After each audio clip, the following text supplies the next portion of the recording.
Hi friends, welcome to our channel. நிறைய பேருக்கு இருக்கக்கூடிய ஒரு முக்கியமான பிரச்சனை என்னென்னா வாயை சுற்றி கருமையாக இருக்கிறது.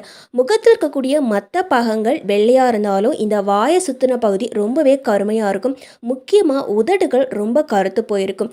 இந்த மாதிரி கருமை நிறைந்த உதடுகளையும் வாயை சுற்றிய பகுதியையும் ரொம்ப ஈஸியாக நம்ம 5 நிமிஷத்தில் பளிச்சிட வைக்கக்கூடிய ஒரு சூப்பரான டிப்ஸ் தான் பார்க்க போகிறோம். அது மட்டும் இல்லாமல் நாம் இதை நம்ம வீட்டில் இருக்கக்கூடிய பொருட்கள் வச்சு ரொம்ப எளிமையாக மாற்றிடலாம். உதட்டில் இருக்கக்கூடிய கருமையாக இருந்தாலும் சரி, வாயை சுற்றி இருக்கக்கூடிய கருமையாக இருந்தாலும் சட்டுன்னு 5 நிமிஷத்தில் போக வச்சு ஒரு அருமையான ரிசல்ட்டை கொடுக்கும். கண்டிப்பாக நீங்கள் இதை ஒரு டைம் யூஸ் பண்ணிங்கன்னா நீங்களே வந்து கமெண்ட் பண்ணுவீங்க, நல்லா சூப்பராக ஒர்க் அவுட் ஆச்சு, ரொம்ப ரொம்ப அருமையாக இருந்தது அப்படின்னு. அந்த அளவுக்கு ரொம்ப சூப்பராக ஒர்க் அவுட் ஆகக்கூடிய இந்த அருமையான விஷயத்தை நம்ம எப்படி பண்ணுறது அப்படின்னு பார்க்கலாமாங்க. வாங்க நம்ம வீடியோக்குள்ளே போகலாம். இப்போ நம்ம ஒரு பவுல் எடுத்துக்கலாம். இதில் நாம் 1 ஸ்பூனுக்கு கடலை மாவு எடுத்துக்கலாங்க.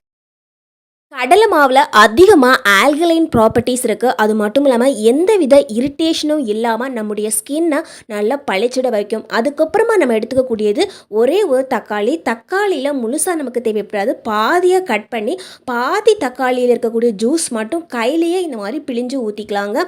தக்காளியில் அதிகப்படியான பீட்டா கரோட்டின் இருக்குது.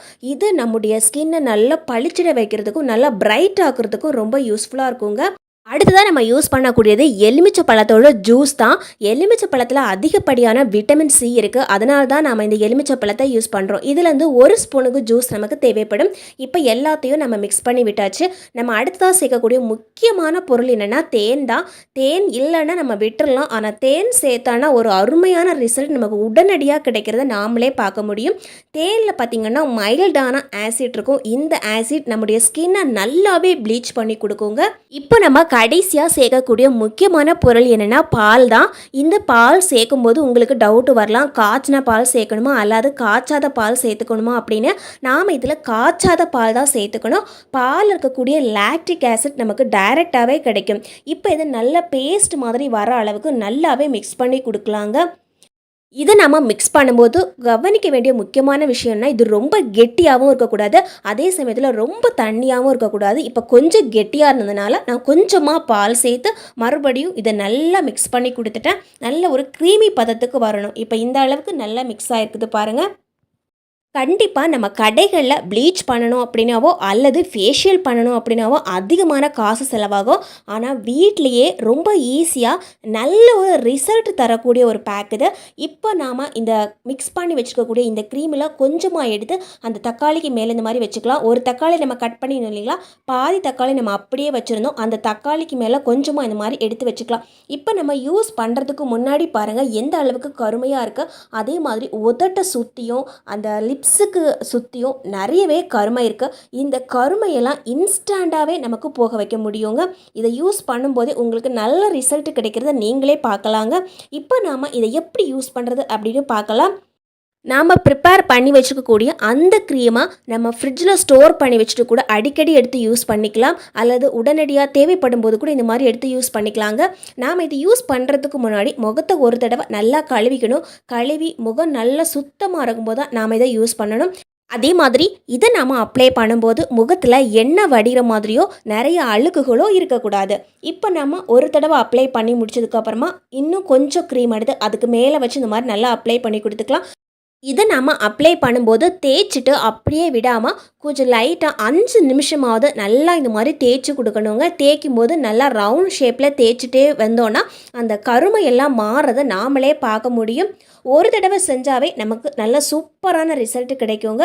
அதே மாதிரி நாம் எங்கேயாவது வெளியே போயிட்டு வந்தோன்னா நம்முடைய முகம் நார்மலாக இருக்கக்கூடிய கலரை விட கொஞ்சம் டல்லாக இருக்குது, ரொம்ப பார்க்குறதுக்கே முகம் ரொம்ப கருமையாக இருக்குது அப்படின்னா இந்த மாதிரி செஞ்சு பாருங்கள். ஒரு அருமையான ரிசல்ட்டை டக்குன்னு கிடைக்கிறத நாமளே பார்க்க முடியும். இப்போ 5 நிமிஷம் நல்லா தேய்ச்சி விட்டாச்சு. இது அப்படியே இருக்கட்டும்ங்க. இப்போ நமக்கு தேவைப்படுறது ஒரு வாழைப்பழம் தான். எந்த வாழைப்பழம் வேணாலும் எடுத்துக்கலாம். நான் இன்றைக்கி பச்சை வாழைப்பழம் எடுத்துருக்கிறேன். இந்த வாழைப்பழத்தை நம்ம அப்படியே யூஸ் பண்ணக்கூடாது. இந்த வாழைப்பழத்தில் ஒரு முக்கியமான விஷயம் இருக்குது. இந்த வாழைப்பழத்தோட தோல் மட்டும் இந்த மாதிரி உரித்து வச்சுக்கலாங்க. இந்த வாழைப்பழத்தில் உள்ளே இருக்கக்கூடிய இந்த தோலுக்கு உள்ள வெள்ளையாக ஒரு பகுதி இருக்கும் பாருங்கள், இந்த பகுதியில் லூட்டின் அப்படிங்கிற ஒரு விஷயம் இருக்குது. இதை நிறைய பியூட்டி ப்ராடக்ட்ஸ்லலாம் யூஸ் பண்ணுவாங்க. நம்முடைய ஸ்கின்னை நல்லா பிரைட் பண்ணி நல்லா பளிச்சிட வைக்கிறதுக்கு இந்த விஷயம் ரொம்ப ரொம்ப யூஸ்ஃபுல்லாக இருக்கும். முதல்ல வாழைப்பழத்தை உரித்து வச்ச உடனே அப்படியே யூஸ் பண்ணாமல் அந்த ஸ்கின்ல இருக்கக்கூடிய, அதாவது வாழைப்பழ தோல் இருக்கக்கூடிய அந்த வெள்ளையாக இருக்கக்கூடிய பகுதியை மட்டும் ஒரு கரண்டியோ அல்லது ஒரு ஸ்பூன் வச்சு வலிச்சு எடுத்தோன்னா சூப்பராக வெளியே வந்துடும். அதுக்கப்புறமா வாழைப்பழத்துலேருந்து கொஞ்சமாக தான் கட் பண்ணி சேர்த்துக்கணும். ஒரு கால்வாசி வாழைப்பழத்துக்கு கட் பண்ணி சேர்த்துக்கணும். இப்போ நாம் ஸ்பூன் வச்சு அதை இந்த மாதிரி நல்லா மசிச்சு கொடுத்தோன்னா கொஞ்சம் நல்லா மசிஞ்சு வந்துடும். ஓரளவுக்கு நல்லா மசிகிற அளவுக்கு நல்லா மசிச்சு எடுக்கணும். நாம் இதை மிக்சியில் போட்டு மசிக்கிறத விட இந்த மாதிரி ஸ்பூன் வச்சுட்டு மசிச்சு எடுக்கிறது ரொம்ப நல்லதுங்க. இப்போது வாழைப்பழம் நல்லாவே மசிஞ்சிடுச்சு. இது கூடவே நம்ம முக்கியமான ஒரு பொருள் சேர்த்துக்கணும். அது என்னென்னா தேன் தான். நம்ம நேரமே பார்த்தோம், தேனில் நேச்சுரலாக மைல்டான ஆசிட் இருக்கிறதால நம்ம தேன் சேர்த்துக்கிறது ரொம்ப நல்லது. இப்போ நம்ம சேர்த்துக்கக்கூடிய பொருள் என்னென்னா விட்டமின் சி அதிகமாக இருக்கக்கூடிய எலுமிச்சை பழத்தோட ஜூஸ் தான். இதில் நம்ம எலுமிச்சை பழத்தோட ஜூஸ் அதிகமாகவும் சேர்த்துக்கக்கூடாது. ஒரு 2 சொட்டோ 3 சொட்டோ சேர்த்தாவே போதும். இப்போ நம்ம எல்லாத்தையும் நல்லா மிக்ஸ் பண்ணி விட்டுக்கலாங்க. இது நம்ம எப்படி யூஸ் பண்ணுறது அப்படின்னு பார்க்கலாம். இதை நம்ம யூஸ் பண்ணுற விதம் ரொம்ப ரொம்ப முக்கியமான ஒரு விஷயங்க. ஏற்கனவே நம்ம ஒரு பேஸ்ட் ப்ரிப்பேர் பண்ணி முகம் ஃபுல்லாக நல்லா அப்ளை பண்ணி விட்டுருந்தோம். அதை நம்ம ஒரு காட்டன் துணியோ அல்லது ஒரு டிஷ்யூ பேப்பரோ வச்சு நல்லா தொடச்சி எடுத்துக்கலாம். இப்போது வாயை சுற்றி இருக்கிற பகுதியாக இருந்தாலும் சரி, அல்லது நமக்கு உதட்டில் இருக்கக்கூடிய பகுதியாக இருந்தாலும் சரி, நெத்தி பகுதி இந்த மாதிரி பகுதிகளெல்லாம் ரொம்ப கருமையாக இருந்ததுன்னா அந்த இடத்துலலாம் நல்லா இந்த மாதிரி அப்ளை பண்ணி விட்டுக்கலாங்க.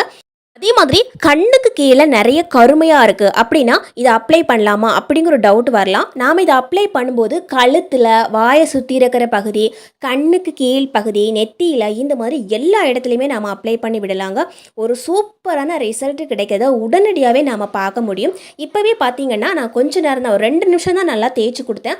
அதுக்குள்ளேயே பார்த்தீங்கன்னா ஸ்கின் நல்ல க்ளோவிங்காக இருக்கிறத நாமளே பார்க்கலாம். இதே மாதிரி நீங்கள் யூஸ் பண்ணதுக்கு அப்புறமா நீங்களே வந்து கமெண்ட் சொல்லுவீங்க, ரொம்ப சூப்பராக இருந்தது, ரிசல்ட் ரொம்ப அருமையாக இருந்தது அப்படின்னு. வாயை சுற்றி இப்போ தான் உங்களுக்கு லைட்டாக கருமை வர ஆரம்பிச்சிருக்குது அப்படின்னா ஒரு தடவை இதை அப்ளை பண்ணாவே நல்ல சூப்பரான ரிசல்ட் கிடைக்கும். ஏற்கனவே நிறைய கருமை படிஞ்சிருந்து பார்க்குறதுக்கு அந்த இடம் மட்டும் ரொம்ப டார்க்காக தெரியுது அப்படின்னா கண்டிப்பாக நாம் இதை ஒரு 3 நாளாவது தொடர்ந்து செய்ய வேண்டியிருக்கும். இந்த மாதிரி செய்யும்போதே பார்த்திங்கன்னா அந்த இடத்துல இருக்கக்கூடிய கருமை எல்லாமே போயிடும். முக்கியமாக நிரந்தரமாகவே இருக்கும் நமக்கு. அதுக்கப்புறம் அந்த இடத்துல கருமை வராது. அதே மாதிரி இது செஞ்சதுக்கப்புறமா முக்கியமாக நம்ம செய்ய வேண்டிய ஒரு ஸ்டெப்பு இருக்குது. இது நம்ம நைட்டு தூங்க போகிறதுக்கு முன்னாடியும் செஞ்சுக்கலாம், அல்லது நம்ம எப்பப்போ இந்த மாதிரி மசாஜிங் பண்ணுறோமோ அதுக்கப்புறம் கூட கழுவுனதுக்கப்புறம் இந்த மாதிரி செய்யலாம். அதாவது அது என்னென்னா நம்ம வீட்லேயே ப்ரிப்பேர் பண்ணி வச்சுருக்கக்கூடிய நெய் யூஸ் பண்ணிக்கலாம். சப்போஸ் இந்த மாதிரி நெய் நீங்கள் யூஸ் பண்ணலாம் அப்படின்னா நம்ம கடையில் வாங்கக்கூடிய எந்த மாய்ஸ்சரைசர் வேணாலும் யூஸ் பண்ணிக்கலாம். இது நாம் நைட்டு தூங்க போகிறதுக்கு முன்னாடி முகத்தை நல்லா கழுவிட்டு கொஞ்சம் இந்த மாதிரி முகம் ஃபுல்லாகவோ அல்லது வாயை சுற்றியாவது நம்ம அப்ளை பண்ணி விடணும். இந்த மாதிரி நெய் அப்ளை பண்ணுறது ரொம்ப நல்லது. திரும்ப நமக்கு அந்த கருமை வராமல் இருக்கும். சப்போஸ் உங்ககிட்ட நெய் இல்லை அப்படின்னா இதுக்கு பதிலாக சுத்தமான தேங்காய் எண்ணெய் யூஸ் பண்ணிக்கலாங்க. அதுவுமே முகத்தில் கருமை வராமல் தடுக்கிறதுக்கு ரொம்ப ரொம்ப யூஸ்ஃபுல்லாக இருக்கும். கடையில் வாங்குகிற நெய் யூஸ் பண்ணுறத விட வீட்டிலேயே செஞ்ச நெய் யூஸ் பண்ணுறது ஒரு சூப்பரான ரிசல்ட் கிடைக்கும். சப்போஸ் நெய் இல்லைன்னா தேங்காய் எண்ணெயோ அல்லது ஆலிவ் ஆயிலோ தூங்க போகிறதுக்கு முன்னாடி இந்த மாதிரி போட்டுக்கலாம். இந்த மாதிரி போடுறதுக்கு டைம் இல்லை அப்படின்னா குளிக்க போகிறதுக்கு ஒரு 1/2 மணி நேரத்துக்கு முன்னாடி முகம் ஃபுல்லாக அப்ளை பண்ணிவிட்டு அதுக்கப்புறமா நம்ம குளிக்கலாங்க. நமக்கு கருமை வரவே வராது. தேங்க்யூ ஃபார் வாட்சிங் ஃப்ரெண்ட்ஸ்.